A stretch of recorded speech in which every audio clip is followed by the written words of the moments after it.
Okay, what was the last topic? Can you please tell me, Soumya? We have discussed about some topics, right, last week. We discussed about cider value, sir. Sided and subnetting, right? Yes, sir. In subnetting, we have learned about subnet and subnetting.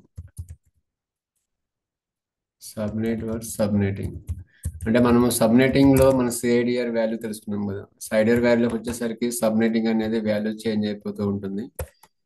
/20 normal సబ్నెటింగ్ లో /24/16/8 right. ఈ normal సబ్నెటింగ్ ఇవి stable ఉంటాయని చెప్పాను కదా. ఇవి ఎలాగ change అవ్వవు. అంటే 255.255.255.0 క్లాస్ సి ఐపీ అడ్రస్ ఇది subnetting class C. And class B subnetting 255.255.0.0. This is class B. And class A 255.0.0.0 కదా. ఇవి కదా మనం నేర్చుకుంది. ఇందులో ఇవి ఎక్కడ చేంజ్ అవ్వు ఓన్లీ నార్మల్ సబ్నెటింగ్ లో. బట్ వేరే సైడెడ్ వ్యాలీకి వచ్చేసరికి సైడెడ్ వ్యాలీలో ఇవి చేంజ్ అవుతూ ఉంటాయి. ఈ /24 కాస్త మనకి ఇక్కడ ఏమవుతుంది /27గా ఇలా చేంజ్ అవుతూ ఉంటుంది మన రిక్వైర్మెంట్ని బట్టి. ఇప్పుడు మన కంప్యూటర్స్ ఒక ఆఫీస్లో ఒక 4 టీమ్స్ ఉన్నాయి అనుకుందాం. ఆ 4 టీమ్స్లో మనకి ఒక 30 ల్యాప్టాప్స్ ఉన్నాయి. సో వాటికి ఫ్యూచర్లో ఇంకొక 10 వస్తాయి అనుకుంటే, సో మనము 40 ఐపీ అడ్రస్లో ఉండే విధంగా మనము సబ్నెటింగ్ అనేది చూజ్ చేసుకోవాలి. ఇప్పుడు ఈ /28లో మనకి ఎన్ని ఐపీస్ వస్తున్నాయి. ఇప్పుడు నేను /28 చెప్తాను. దీంట్లో మనకి ఎన్ని ఉంటాయి ఐపీస్. సబ్నెటింగ్ 255.255.255.248 కదా. సో 248 అంటే మనకి 255లో -248 అంటే మనకి ఎన్ని ఉంటాయి రిమైనింగ్ ఐపీస్.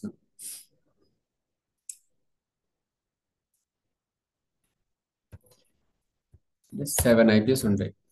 7 ఐపీలో ఫస్ట్ ఐపీ వచ్చేసి మనకి 127లో 7 అనేది బ్రాడ్కాస్ట్ ఐపీ.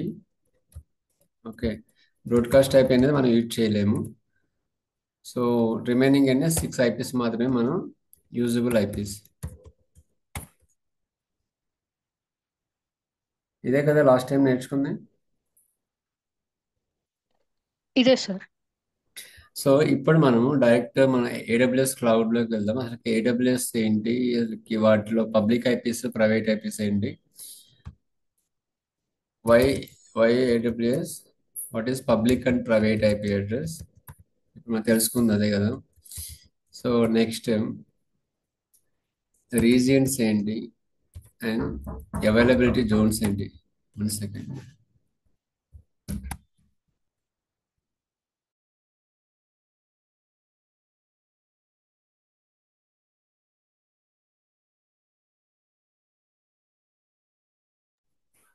సో రీజియన్స్ ఏంటి, జోన్స్ ఏంటి అని తెలుసుకుందాం ఇప్పుడు ఈ రోజు మన క్లాస్లో.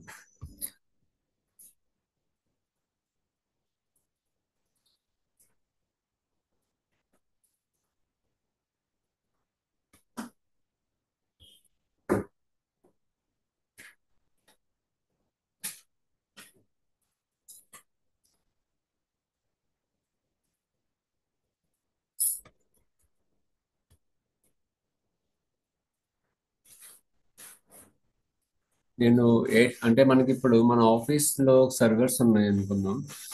సపోజ్ ఒక డేటా సెంటర్ టైప్ లో ఒక సర్వర్స్ ఉంది అనుకుందాం.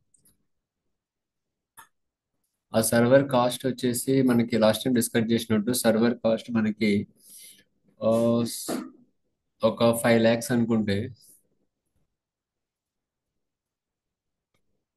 ఓకే, సర్వర్ కాస్ట్ మనకి ఒక 5 lakhs అనుకుంటే, సో దీంట్లో కావాల్సిన అప్లికేషన్స్ ఏమేమి ఉంటాయి.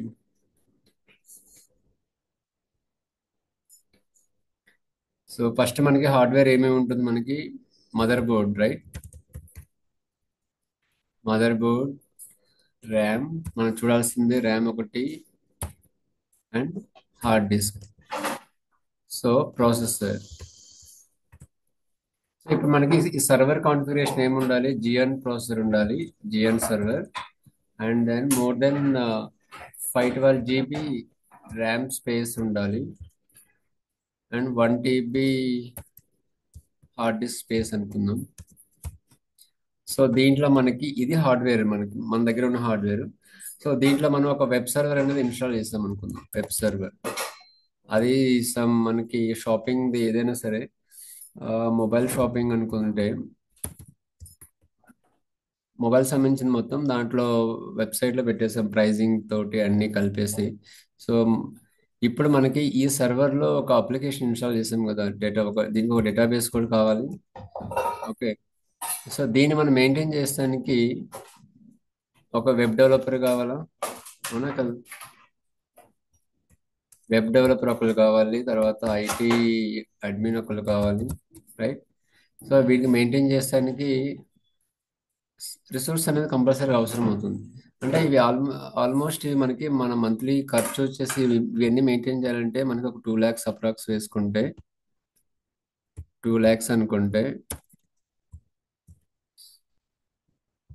సో ఇప్పుడు ఈ సర్వర్ కి మనకి అంత బిజినెస్ మన దగ్గర ఉంటుందా? అంటే మొబైల్స్, మన ఒక వెబ్సైట్ xyz.com, ఈ వెబ్సైట్ లో మన మొబైల్స్ అన్ని మనము కాన్ఫిగర్ చేసిన అదే మనం అన్ని పెట్టిన తర్వాత సైట్ లో వీటి ప్రైజింగ్ అన్ని మనము కాన్ఫిగర్ చేసిన తర్వాత సైట్ అనేది అప్డేట్ అయిపోతుంది.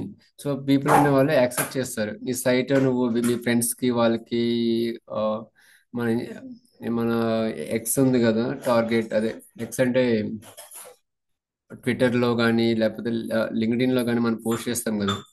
సో మనం పోస్ట్ చేసినప్పుడు అవన్నీ పబ్లిసిటీ అవుతుంది. సో పీపుల్ అన్న వాళ్ళు ఈ సైట్లోకి వెళ్ళి యాక్సెస్ చేస్తారు అనమాట. సైట్ని యాక్సెస్ చేసినప్పుడు అది పబ్లిక్ అనేది మన మన యాక్సెసరీస్ కొంటారు లేదా పక్కన పెట్టేస్తే, ఎవరైతే మన సైట్ని యాక్సెస్ చేస్తారో చేసినప్పుడు సపోజ్ ఈ సర్వర్ కెపాసిటీ ఒక 10,000 మెంబర్స్ అనుకుందాం యాక్సెస్ చేసేవాళ్ళు. సో అంతకన్నా ఎక్కువ యాక్సెస్ చేస్తే సర్వర్ అనేది డౌన్ అయిపోతుంది. సో ఇప్పుడు ఈ సర్వర్ కెపాసిటీ 10,000 అయినప్పుడు, ఇప్పుడు నీ సైట్కి xyz.com కి నార్మల్ టైంలో ఒక 500 ఫ్లోటింగ్ ఏమి ఉండదు కాబట్టి ఒక 500,000 మెంబర్స్ యాక్సెస్ చేసినప్పుడు, సో ఇన్ సీజనల్ టైంలో ఇవి మోర్ దెన్ 10,000 అయింది అనుకుందాం. సో 10,000 అయితే ఏమవుతుంది? సైట్ అనేది డౌన్ డౌన్ అయిపోతుంది, రైట్? అంటే ఈ సైట్ అనేది యాక్సెస్ అవ్వదు ఎవరికి. సో ఇది ఎందుకంటే కెపాసిటీ 10,000 మెంబర్స్ మాత్రమే యాక్సెస్ చేయగలరు. ఈ- సో ఇప్పుడు మనకి ఫ్లిప్కార్ట్ ఉంది. ఫ్లిప్కార్ట్ అనేది కూడా నెంబర్ ఆఫ్ సర్వర్స్ ఉంటాయి బ్యాక్ ఎండ్. అది ఎలా వాళ్ళు సైట్ అనేది డౌన్ అవ్వకుండా ఎలా ఉంటుంది మనకి? అంటే సైట్ అనేది ఒక్క సర్వరే ఉండదు మనకి, ఇది మాన్యువల్గా కాబట్టి మన మన ఆఫీస్ నెట్వర్క్లో మనకి మాన్యువల్గా ఉంది కాబట్టి సర్వర్, ఒకవేళ 10,000 మెంబర్స్ ఎక్కువ యాక్సెస్ చేస్తే ఈ సర్వర్ అనేది హ్యాంగ్ అవుతుంది అంటే హ్యాంగ్ అవ్వదు. సో డౌన్ అయిపోతుంది. సపోజ్ ఇక్కడ ఒక 504 ఎర్రర్ అనేది వస్తుంది, లేదా సైట్ కాంట్ బి రీచ్డ్ అని వస్తుంది. సో అప్పుడు మనం ఏంటి, మన కస్టమర్స్ అనే వాళ్ళు మనకి లూజ్ అవుతారు కదా. సో అలా అవ్వకుండా ఉండాలంటే మనం ఏం చేయాలి? ఇక్కడ ఇంకొక సర్వర్ అనేది యాడ్ చేసాం. సో దీనికి మనకి డౌన్ టైం అనేది కావాలి, ఎందుకంటే ఇక్కడ కాన్ఫిగర్ చేసిన అప్లికేషన్ ఇందులో కూడా మనం కాపీ చేయాలి కాబట్టి దీనికి ఒక డౌన్ టైం ఉంటుంది. ఒక 5 minutes 10 minutes అనుకుంటే, లేకపోతే నైట్ టైంలో డౌన్ టైం ఒక 1 hour చేసుకుంటే తర్వాత మన సైట్ అనేది అప్ అవుతుంది. సో ఇలాగా ఈ సర్వర్ కెపాసిటీ ఒక 5,000 మెంబర్స్ అనుకుందాం. ఈ సర్వర్ కెపాసిటీ ఒక 5,000 మెంబర్స్ ఈ సర్వర్ కెపాసిటీ అనుకుంటే, ఇప్పుడు నీకు దివాళీ టైంలో మనకి పబ్లిక్ అనే వాళ్ళు ఎక్కువ నీ సైట్ని యాక్సెస్ చేస్తున్నారు. సో అప్పుడు ఏమవుతుంది? ఒకవేళ ఈ 10,000 మెంబర్స్ కన్నా ఎక్కువ వచ్చినప్పుడు ఆటోమేటిక్గా ఫ్లిప్కార్ట్ సైట్ ఏమవుతుంది? ఈ సర్వర్కి షిఫ్ట్ అవుతుంది. సో 10,000 కన్నా ఒక్క మెంబర్ ఎక్కువ వచ్చినా సరే ఈ సైట్కి అనేది షిఫ్ట్ అవుతుంది, ట్రాన్స్ఫర్ అయిపోతుంది డేటా అనేది. సో ఇక్కడ మనకి యాక్సెస్ అవుతుంది మన xyz.com అనేది. సో మన సైట్ అనేది డౌన్ అవ్వదు, సర్వర్ కూడా ఎలాంటి లోడ్ అనేది అవ్వదు. సో ఇలాగ మనం మాన్యువల్గా యాడ్ చేసుకుంటూ వెళ్తే దీనికి ప్రతిదీ మనం కాస్ట్ చేయాలి, రైట్? అంటే మనకి ఎప్పుడైతే బిజినెస్ ఉన్న టైంలో మాత్రమే సర్వర్ అనేది ఇది పనికి వస్తుంది. బిజినెస్ లేకపోతే దీని మీద లోడ్ ఉంటుంది. అంటే ఇది 10,000 లోపే మనకి బిజినెస్ అనేది వస్తుంది అనుకుందాం. అప్పుడు దీని మీదే ఉంటుంది. ఈ సర్వర్ అనేది వేస్ట్ మనకి. ఇదే మనం ఇన్వెస్ట్ చేసిన కాస్ట్ ఒక 3 lakhs అనుకుంటే, సో మనకి అంత బిజినెస్ లేదు కదా. అంటే మనకి దీపావళి మన సంక్రాంతి టైంలోనే బిజినెస్ ఉంటే రిమైనింగ్ డేస్లో బిజినెస్ లేకపోతే ఇవన్నీ వేస్ట్ కదా మనకు కొనింది కూడా. సో దీనికి ఒక మెయింటెనెన్స్ వేస్ట్. మన దీనికి సపరేట్గా బ్రాడ్బ్యాండ్ ఇంటర్నెట్ కావాలి, లీజు లైన్ కావాలి, ప్లస్ రిసోర్స్ అనేవాళ్ళు ఉండాలి. సో 24/7 ఏసీ సప్లై ఉండాలి. సో వీటన్నిటికీ మన మెయింటెనెన్స్ కష్టం కాబట్టి అందరూ కలిసి ఏమవుతున్నారు ఇప్పుడు, ఆన్ ప్రిమిసెస్ నుంచి క్లౌడ్కి మూవ్ అవుతున్నారు. ఎందుకు మూవ్ అవుతున్నారంటే, ఇప్పుడు మాన్యువల్గా మనం ఇవన్నీ చేస్తున్నాం కాబట్టి క్లౌడ్లో వచ్చేసరికి అన్నీ మనకి ఆటోమేటిక్గా జరిగిపోతాయి. ఇప్పుడు నేను 10,000 మెంబర్స్ అని చెప్పాను ఇక్కడ, నార్మల్గా క్లౌడ్ కాకుండా. సో ఒకవేళ అదే క్లౌడ్ అనుకోండి, మనకి ఇక్కడ 10,000 మెంబర్స్ వచ్చిన తర్వాత ఇంకా ఎక్కువ మంది మన సైట్ని యాక్సెస్ చేస్తే బై డిఫాల్ట్గా సర్వర్ అనేది అప్ అవుతుంది. ఇంకొక సర్వర్ అనేది స్కేల్ అప్ అవుతుంది. ఇక్కడ కూడా ఇంకొక 5,000 కన్నా ఎక్కువ మెంబర్స్ వస్తే ఆటోమేటిక్గా ఇక్కడ ఇంకో సర్వర్ అనేది యాడ్ ఆన్ అవుతూ వెళ్తుంది. సో అలాగే నెంబర్ ఆఫ్ సర్వర్స్ అనేవి యాడ్ ఆన్ అవుతూ వెళ్తుంటే, స్కేల్ అప్ అవుతూ ఉంటుంటే మన బిజినెస్ అనేది ఎక్కువ అవుతుంది, సైట్ అనేది డౌన్ అవుతుంది. రైట్. ఎప్పుడైతే మనకి బిజినెస్ లేదో ఈ సర్వర్స్ అనేవి అన్నీ డౌన్ అయిపోతాయి. అంటే డిలీట్ అయిపోతాయి, టెర్మినేట్ అయిపోతాయి. ఇవి ఇవి మనం పే చేయాల్సిన అవసరం లేదు. మనం ఎప్పుడైతే బిజినెస్ మన దగ్గర ఉంటుందో అప్పుడు మాత్రమే సర్వర్స్ అనేవి ప్లస్ అవుతూ ఉంటుంది. ఆ టైంలో మాత్రమే మనం పే చేయాలి. సో బిజినెస్ లేని టైంలో మనకి స్కేల్ డౌన్ అవుతూ ఉంటాయి. ఇవన్నీ స్కేల్ డౌన్ అయినప్పుడు మనం పే చేయాల్సిన అవసరం లేదన్నమాట. సపోజ్ ఈ సర్వర్ టూ కాస్ట్ మనకి పర్ మంత్ ఒక 2 lakhs పే చేస్తున్నాం అనుకోండి. సో బిజినెస్ ఉన్న టైంలో ఇంకొక ఎక్కువ పే చేస్తున్నాం, ఒక 3 lakhs ఎక్స్ట్రా పే చేస్తున్నాం అనుకుందాం. అదే బిజినెస్ లేకపోతే ఈ రెండింటికి మాత్రమే పే చేయాలి. కానీ మనకి ఫిజికల్ ఆఫీస్లో మనం సర్వర్స్ కొన్నాం కదా క్లౌడ్ కాకముందు, అప్పుడు ఏమవుతుంది, మనకి ఇది మన ఖర్చు కాబట్టి మనం దీన్ని ఏమి కాస్ట్ కటింగ్ అనేది చేయలేం. దీన్ని మళ్ళీ సేల్ చేసినా సరే మనకి సర్వర్ అనేది హాఫ్ రేట్కి వెళ్తుంది. అందుకోసమే అందరూ ఏమవుతున్నారు, క్లౌడ్కి మూవ్ అవుతున్నారు. మన కంపెనీస్ స్టార్టప్ అన్ని క్లౌడ్కి మూవ్ అవుతున్నాయి కాబట్టి, సో క్లౌడ్కి అంత డిమాండ్ ఉంది. సో ఇప్పుడు మనకి ఆన్ ప్రిమిసెస్లో మనకి సర్వర్స్ ఉంటాయి. సో చాలా డేటా సెంటర్స్ ఉంటాయి కదా. సో అవి డేటా సెంటర్ అన్నింటినీ ఒకేసారి క్లౌడ్కి మనం మూవ్ చేయలేం కాబట్టి దీంట్లో మనకి పబ్లిక్ క్లౌడ్, ప్రైవేట్ క్లౌడ్ అని చెప్పారు. పబ్లిక్ క్లౌడ్ ఏంటంటే, ఇది మనం కొన్ని వెండర్స్ మనకి ఆఫర్ చేస్తున్నారు. ఒకటి ఏడబ్ల్యూఎస్ ఒకటి ఆఫర్ చేస్తున్నాడు, దెన్ అజూర్ క్లౌడ్ ఒకటి ఆఫర్ చేస్తున్నాడు, జీసీపీ, ఒరాకిల్ క్లౌడ్ ఉన్నాయి. సో ఇలాగ మల్టిపుల్ క్లౌడ్స్ ఉన్నాయి మన దగ్గర. బట్ టాప్ ప్రియారిటీ మనకి ఇది ఏడబ్ల్యూఎస్ అనమాట, అమెజాన్ వెబ్ సర్వీసెస్. రైట్.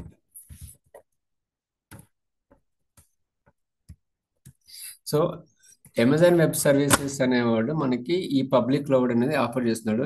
మీకు సపోజ్ మీకు ఎగ్జాంపుల్గా మీకు కారు, ఊబర్ ఏదైనా ఉందనుకుందాం. ఊబర్ బుక్ చేస్తారు మీరు కారు రెంట్కి.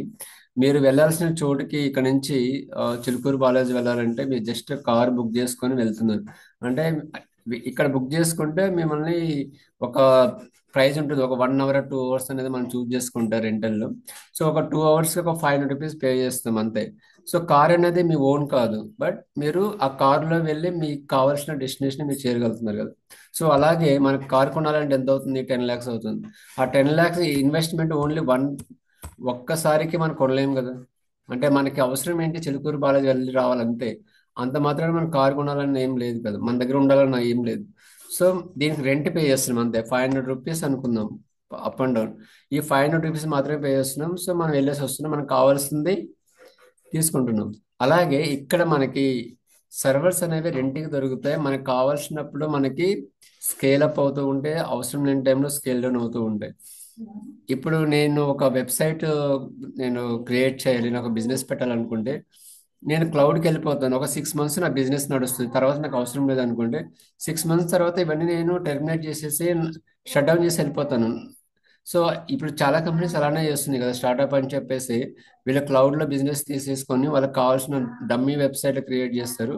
సో చేసిన తర్వాత ఇలాగా ప్రాజెక్ట్ అని చెప్పి చిన్న చిన్న ప్రాజెక్టులు అని చెప్పేసి ఎంప్లాయీస్ని తీసేసుకొని హైర్ చేసుకొని వాళ్ళు 6 మంత్స్ తర్వాత అక్కడ కంపెనీ నేమ్ ఉండదు, డొమైన్ ఉండదు, సర్వర్స్ ఉండవు. అంటే మొత్తం అవేంటి క్లౌడ్లో స్టోర్ అవుతాయి కాబట్టి ఆ అకౌంట్ని డిలీట్ చేస్తారు, సర్వర్స్ అనేవి డిలీట్ అయిపోతాయి ఆటోమేటిక్.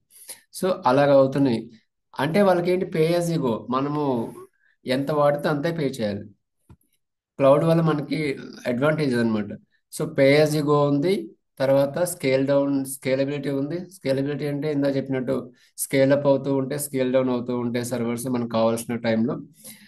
ఇంకోటి ఆన్ డిమాండ్ సర్వీస్, మనం ముందే పే చేయాల్సిన అవసరం లేదు. మనం వాడుకున్న తర్వాత 1 మంత్ తర్వాత మనం బిల్ పే చేయాల్సి వస్తుంది అంతే. సో ఇలా ఇంత మనకి ఈజీ ఫెసిలిటీ క్లౌడ్లో ఉన్నప్పుడు మన ఫిజికల్గా కంపెనీస్ వాళ్ళు ఎందుకు సర్వర్స్ కొంటారు? అంత కాస్ట్ అనేది దేనికి పెడతాం చెప్పు? పెట్టాం కదా.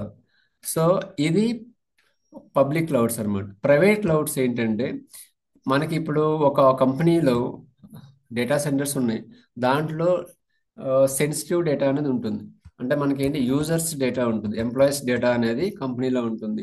సో ఆ డేటా అనేది ప్రైవేట్ సర్వర్లో ఎవరికి యాక్సెస్ అవ్వదు, బయట వాళ్ళకి ఎక్స్పోజ్ అవ్వదు. దానికి ఇంటర్నెట్ అనేది ఓన్లీ ఆ పర్టికులర్ ఎంప్లాయీస్కి ఎవరైతే ఈ యూజర్ డేటా మెయింటైన్ చేస్తారో వాళ్ళకి మాత్రమే విపిఎన్ తోటి యాక్సెస్ ఉంటుంది. ఈ విపిఎన్ తోటి యాక్సెస్ ఉంటుంది, వాళ్ళు యాక్సెస్ మాత్రమే చేస్తారు. సో ఇది పబ్లిక్ కి ఎవరికి తెలియదు, పబ్లిక్ కి ఎక్స్పోజ్ అవ్వదు. సో ఇది పబ్లిక్ సర్వర్ కాదు, ఓన్లీ మనకి ప్రైవేట్ సర్వర్. లైక్ మనము మన సొంత కారు ఉందనుకుంటే, మన సొంత కార్ని మనం ఎవరికైనా ఇస్తాము పబ్లిక్కి, తీసుకెళ్ళి తీసుకుపోని కీస్ అక్కడ పెట్టేసి తీసుకొని చెప్తాము. అంటిల్ అన్లెస్ మనం రెంటల్కి ఇవ్వకపోతే, మన ఓన్ కార్ లేకపోతే మన ఓన్ బైక్ కానీ ఎవరికి ఇవ్వము కదా పబ్లిక్కి, మన ఓన్ అన్నమాట. అంటే నేను మా తమ్ముడు అలా వాళ్ళు మాత్రమే యూజ్ చేసుకునే విధంగా ఉంటుంది కదా బైక్. అలాగే మనకి ప్రైవేట్ క్లౌడ్ కూడా ఆ ఆఫీస్లో ఉన్న ఎంప్లాయీస్ మాత్రమే ఉంటుంది. వాళ్ళకి ఒక విపిఎన్ ఉంటుంది, వర్చువల్ ప్రైవేట్ నెట్వర్క్, సెక్యూర్ ఉంటుంది అది. ఆ కీ ఉంటేనే వీళ్ళు ఈ సర్వర్ అనేది యాక్సెస్ చేస్తారనమాట. అది ప్రైవేట్ క్లౌడ్. సో మనకి పబ్లిక్ క్లౌడ్ కి ప్రైవేట్ క్లౌడ్ కి డిఫరెంట్ అర్థమైందా? Yes sir no. Yes, sir. So ఇప్పుడు మనకి ఇందులో హైబ్రిడ్ క్లౌడ్ ఉంది. సో మనకి క్లౌడ్ 3 టైప్స్ ఉన్నాయి మోడల్స్. ఒకటి public cloud, private cloud and hybrid cloud. Hybrid cloud అనేది ఐదర్ ఏడబ్ల్యూఎస్ అయినా అవ్వచ్చు, అజూర్ అయినా అవ్వచ్చు. ఈ రెండింటిని మనం మెయింటైన్ చేస్తాం కదా, అది హైబ్రిడ్ క్లౌడ్. ఇంకొకటి కూడా ఉంది. ఇది కాకుండా మనం మన సర్వర్ ఇందాక చెప్పినట్టు పర్సనల్ బైక్ గురించి, ఈ ప్రైవేట్ సర్వర్ మనకి ఈ యూజర్ డేటా అనేది సెన్సిటివ్ డేటా కాబట్టి ఇదే మన లోకల్లో ఉంటుంది ప్రైవేట్ సర్వర్లో.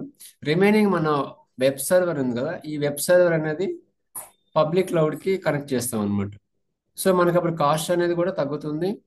ఓన్లీ ఈ వెబ్సైట్కి మాత్రమే మనం పే చేయాల్సి వస్తుంది అంతే. సర్వర్స్ అందులో ఉంటుంది కాబట్టి డేటా. సో ఇది సెన్సిటివ్ డేటా కాబట్టి బయటికి వెళ్ళదు. సో ఇది పబ్లిక్ కావాలి కాబట్టి ఈ వెబ్సైట్ అనేది బయటికి ఎక్స్పోజ్ అవుతుంది. సో అది hybrid cloud. Is it clear?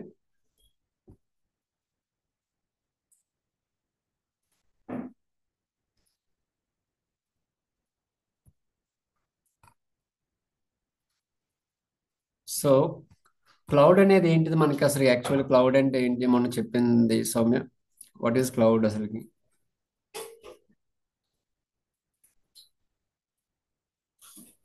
ఇప్పుడు మీ మీ దగ్గర గూగుల్ డ్రైవ్ ఉంది, వాట్సాప్ ఉంది, అవునా? సో చాలా చాలా యాప్స్ అనేవి ఉన్నాయి కదా మీ దగ్గర. ఆ యాప్స్ అన్నిటిని ఎక్కడ స్టోర్ అవుతాయి? అవన్నీ ఎక్కడో క్లౌడ్ సర్వర్ ఎక్కడో ఉన్నవి. ఆ, అవి మీరు చూడరు. దాని ర్యామ్ తెలియదు మీకు, దాని హార్డ్ డిస్క్ ఎంతో తెలియదు, అది ఎలాంటి విండోస్ వాడుతుందా లైనక్స్ వాడుతుందా తెలియదు, సో ఎలాంటి అప్లికేషన్ యూజ్ చేస్తుందో తెలియదు మీకు. బట్ మీరు మాత్రం ఆ జీమెయిల్ యాప్ యూజ్ చేస్తున్నారు, వాట్సాప్ యాప్ యూజ్ చేస్తున్నారు, గూగుల్ డ్రైవ్ ఫొటోస్ అని అప్లోడ్ చేస్తున్నారు. సో ఇవన్నీ ఎలా జరుగుతున్నాయి? ఓవర్ ద ఇంటర్నెట్ మీరు యాక్సెస్ చేస్తున్నారు అంతే. సో అదే క్లౌడ్ అన్నమాట. మనకి క్లౌడ్ ఎప్పటి నుంచో ఉంది. యాహూ ఉన్నప్పటి నుంచో ఉంది, ఆర్కుట్ ఉన్నప్పటి నుంచో ఉంది. ఆర్కుట్ కూడా క్లౌడ్ అన్నమాట. సో ఇవన్నీ డేటా సెంటర్స్, ఇవన్నీ ఎక్కడో ఉంటాయి. సో ఇది క్లౌడ్ గురించి. సో రిమైనింగ్ మనం ఇప్పుడు రీజియన్స్ వీటికి అంటే, ఇప్పుడు నేను ఇందాక చెప్పినట్టు ఇవన్నీ స్కేలప్ ఎలా అవుతాయి? సో ఒకవేళ ఈ ప్రెమిసెస్ డౌన్ అయిపోయి లేకపోతే ఆ, ఏదైనా ఫ్లడ్స్ వచ్చి ఇవన్నీ పోయింది అనుకుందాం. ఆ, ఆ సర్వర్స్ అన్ని కాలిపోయాయి అనుకున్నప్పుడు ఏం చేస్తారు? మన డేటా అనేది ఎక్కడికి వెళ్తుంది?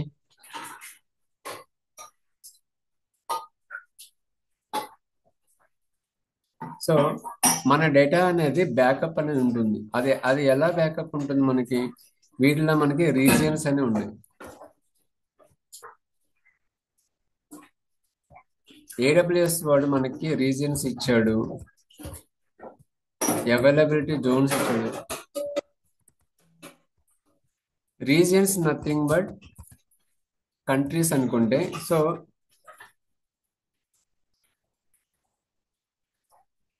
కంట్రీస్ అనుకుంటే జోన్స్ అనేవి సిటీస్ అన్నమాట. ఇప్పుడు మన ఇండియాలో మనకి హైదరాబాద్ ఒక జోన్ ఉంది, ముంబై ఒక జోన్ ఉంది. అంటే మనకి హైదరాబాద్ లో డేటా సెంటర్స్ ఉన్నాయి, ముంబైలో డేటా సెంటర్స్ ఉన్నాయి. సో ఇక్కడ మనకి ఇలాగా మనకి టోటల్ గా గ్లోబల్ లో 31 రీజియన్స్ ఉన్నాయి. 31 రీజియన్స్ లో 100 అవైలబిలిటీ జోన్స్ ఉన్నాయి.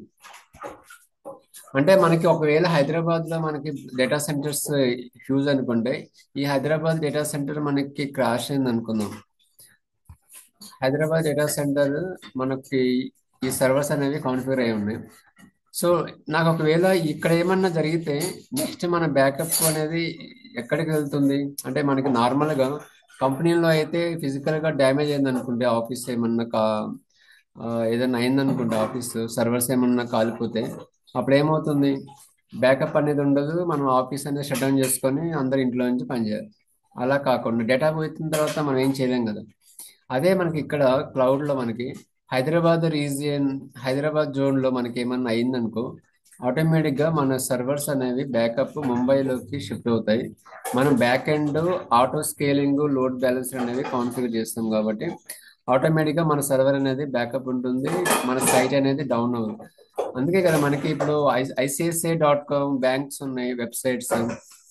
తర్వాత యాక్సిస్ బ్యాంక్స్ ఉన్నాయి. ఇవన్నీ వెబ్సైట్స్ అనేవి సర్వర్స్ అన్ని వాళ్ళ ప్రైవేట్ సర్వర్ లో కొన్ని స్టోర్ అవుతుంది, వెబ్సైట్ అనేది పబ్లిక్ సర్వర్ లో స్టోర్ అవుతాయి అన్నమాట. సో ఇప్పుడు నెంబర్ ఆఫ్ పీపుల్స్ అవి యాక్సెస్ చేస్తున్నప్పుడు డేటా అనేది కంపల్సరీ బ్యాకప్ ఉండాలి కదా. అందుకని వాళ్ళు మల్టిపుల్ రీజియన్స్ లో స్టోర్ చేసుకుంటారు, మల్టిపుల్ జోన్లు స్టోర్ అవుతాయి. సో అలాగే వీళ్ళు ఒకే క్లౌడ్ యూజ్ చేయరు, మల్టిపుల్ క్లౌడ్ యూజ్ చేస్తారు. ఒకళ్ళేమో AWS లేకపోతే అజూర్, రెండు క్లౌడ్స్ యూజ్ చేస్తారు, మల్టీ క్లౌడ్ యూజ్ చేస్తారు వీళ్ళు. ఎందుకంటే డేటా అనేది వాళ్ళకి హ్యూజ్ ఉంటుంది కాబట్టి, కస్టమర్స్ ఎంతో మంది ఉన్నారు కదా, ల్యాక్స్ లో. సో వీళ్ళన్ని డేటా మెయింటైన్ చేయాలంటే కంపల్సరీగా వీళ్ళు కాస్ట్ కటింగ్ చూసుకోవాలి, at the same time backup ఉందా లేదా చూసుకుంటారు కాబట్టి. సో వీళ్ళు మల్టీ క్లౌడ్ అనేది యూజ్ చేస్తారు ప్రతి కంపెనీ. మనము వాచ్ చేసే నెట్ఫ్లిక్స్ కూడా అంతే, అది కూడా మల్టీ క్లౌడ్ యూజ్ చేస్తుంది. సో వాళ్ళకి పర్ మంత్ వాళ్ళు ల్యాక్స్ లో పే చేస్తారు బిల్. అంటే వాళ్ళ స్టోరేజ్ అనేది అంత ఉంటుంది. సో ఇవి మనకి రీజియన్స్ అనేవి 31 రీజియన్స్ ఉన్నాయి, 100 అవైలబిలిటీ జోన్స్ ఉన్నాయి. Regions nothing but country. Okay, అంటే ఒక కంట్రీలో మనకి 3, 2 కానీ మల్టీ జోన్స్ కానీ ఉంటాయి. అంటే మల్టీ జోన్స్ అంటే ఏంటి? ఒక జోన్ లో మనకి డేటా సెంటర్స్ అనేవి 1 ఎకరం పొలం అనుకుంటే, ఒక ల్యాండ్ తీసుకుంటే 1 ఎకరం అంత పైగా డేటా సెంటర్స్ అనే ఉంటాయి, సర్వర్స్ అనే ఉంటాయి. ఆ డేటా సెంటర్ లో బ్యాకప్ అనేవి ఒక లక్షల హార్డ్ డిస్క్లు అనుకుందాం, లక్షల పైన ఉంటాయి హార్డ్ డిస్క్లు. ఆ లక్షల పైన హార్డ్ డిస్క్ లో బ్యాకప్ అనేది ఉంటుంది. అంటే మనకి ఆ సెంటర్ ఏమన్నా అయిందంటే ఆటోమేటిక్ గా వాళ్ళకి అండర్ అండర్ దీంట్లో మనకేముంటారు, మన సముద్రంలో కానీ ఇట్లా కేబుల్స్ అనేవి ఉంటాయి అన్నమాట. సో ఈ ముంబై రీజన్ నుంచి హైదరాబాద్కి వాళ్ళకి కొన్ని సైట్ టు సైట్ VPN ద్వారా కాన్ఫిగర్ చేసి ఉంటారు, ఒకవేళ ఏమైనా అయినా కానీ షిఫ్ట్ అవడానికి. సో ఇలాగ మనకి పబ్లిక్ క్లౌడ్ లో ఇదొక అడ్వాంటేజ్. మనము ప్రైజింగ్ అనేది చాలా తక్కువ, మనకి ఎంత కావాలంటే అంత మనం యూజ్ చేసుకోవచ్చు, స్కేలబిలిటీ ఉంది, and at the same time on demand ఉంది. మనం ముందే పే చేయాల్సిన అవసరం లేదు. సో మనము వాడుకున్న వాడుకున్న తర్వాత లాస్ట్ లో మనం పే చేయొచ్చు. సో ఇది మనకి pay as you go, scalability and availability. అంటే డేటా అనేది మనకి ఎక్కడైనా ఉంటుంది. సో 99.9999% వీళ్ళు మనకి అష్యూరెన్స్ ఇచ్చారు డేటా అనేది. సో ఇది బేసిక్స్ ఆఫ్ AWS క్లౌడ్. రేపు మనము లోకి వెళ్దాము. మెయిన్ కాన్సెప్ట్ ఇంకా starting BPC, virtual private network. ఇప్పటిదాకా మనం పబ్లిక్ ఐపీ అడ్రస్ తెలుసుకున్నాం, ప్రైవేట్ ఐపీ అడ్రస్ తెలుసుకున్నాం కదా. సో ఇవన్నీ మనము రియల్ టైంలో ఎలా యూజ్ చేయాలనేది రేపు నుంచి చూద్దాం. సో దీనికి మనకి ఒక ఏడబ్ల్యూఎస్ అకౌంట్ క్రియేట్ చేయాలి. ఏడబ్ల్యూఎస్ అకౌంట్ క్రియేట్ చేసానికి మీ దగ్గర ఏడబ్ల్యూఎస్ అకౌంట్ క్రియేట్ చేస్తే మీ దగ్గర ఒక జీమెయిల్ ఐడి లేకపోతే ఎనీ ఐడి ఉండాలి, phone number and pan card, okay, and credit card or debit card. Credit are debit ఇది ఉంటే ఇది వీసా ఉండాలి. దీంట్లో మీకు ₹2 అనేది కట్ అవుతుంది. సో ఫస్ట్ టైం మరి ₹2 మీకు బ్యాక్ అనేది వాడు ఇచ్చేస్తాడు. జస్ట్ వాడు ఏంటంటే వెరిఫికేషన్ చేసుకుంటాడు అనమాట, మీరు జెన్యునా కాదా అని చెప్పేసి ఓన్లీ వెరిఫై చేస్తాడు మీ అడ్రస్ని. వన్స్ వెరిఫై అయిన తర్వాత మనకి అకౌంట్ అనేది క్రియేట్ అవుతుంది. సో వన్స్ క్రియేట్ అయిన తర్వాత మనం సర్వీసెస్, ఇప్పుడు నేను చెప్పిన సర్వీసెస్ అన్నీ మనం యూజ్ చేసుకోవచ్చు. ఇలాగ సర్వర్స్ ఎలా క్రియేట్ చేయాలి, వర్చువల్ మిషన్స్, ఇది రేపటి కాన్సెప్ట్. మనకి ఏమైనా డౌట్స్ ఉన్నాయా?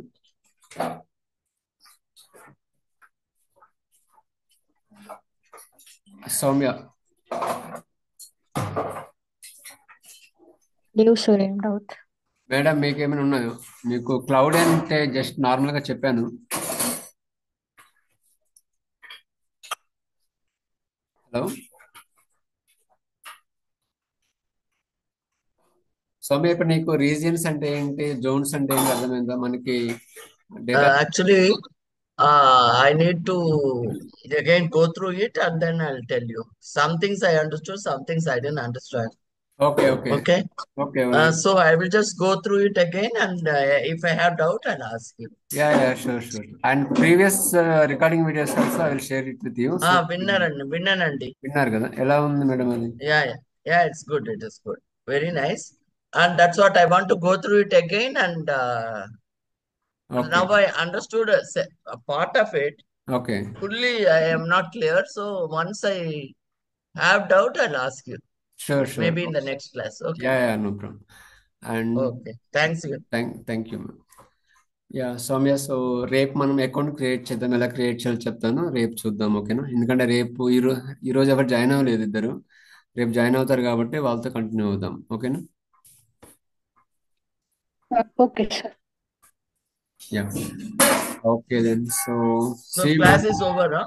It's class is over now. So will continue Okay. Thank you. Thank you. Tomorrow also 9 o'clock, right? tomorrow also 9 o'clock will join, exactly 9 o'clock. Okay. Yeah. Okay. Thank you so much. Thank Okay. you, ma'am. Thank you, Soumya. Bye. Okay sir, thank you.